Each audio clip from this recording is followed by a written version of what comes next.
So with the Pope passing on, there's going to be a lot of attention regarding who the new Pope will be and how does this process work regarding electing a new Pope.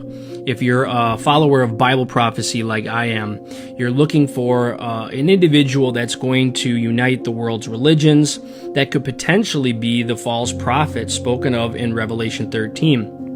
But in this video, I want to go through the process of what happens when the Catholic Church selects a pope.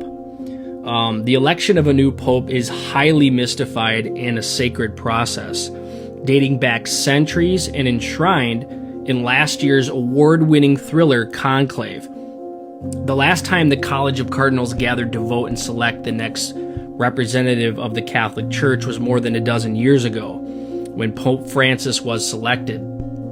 His predecessor, Pope Benedict, stepped down from the papacy in 2013, a decision that had not been made by someone of his station in almost 600 years. And here's how the conclave process looks.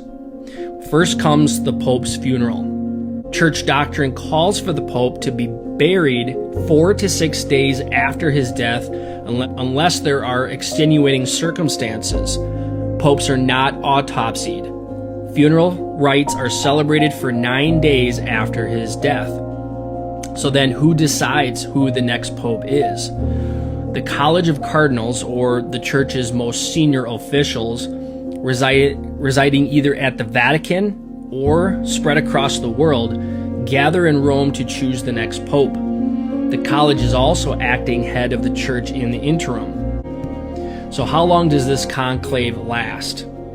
Well, cardinals will stay in the conclave until a new pope is selected. This process takes as long as needed. So many of you are familiar with the white or black smoke. As the rounds of secret voting go on, the public's sole way of keeping up with the process is via smoke coming out of the Sistine Chapel's chimney. Crowds in St. Peter's Square gather to watch literal smoke signals after each round of voting. If no candidate receives at least 2/3 of the electors' votes, cardinals burn the slips of paper with chemicals that produce black smoke. Once a candidate earns the requisite number of votes and he accepts the papacy, chemicals that produce white smoke are added and the world is notified that a successor has been chosen. Soon after, the next pope makes his debut by appearing on the balcony in front of St. Peter's.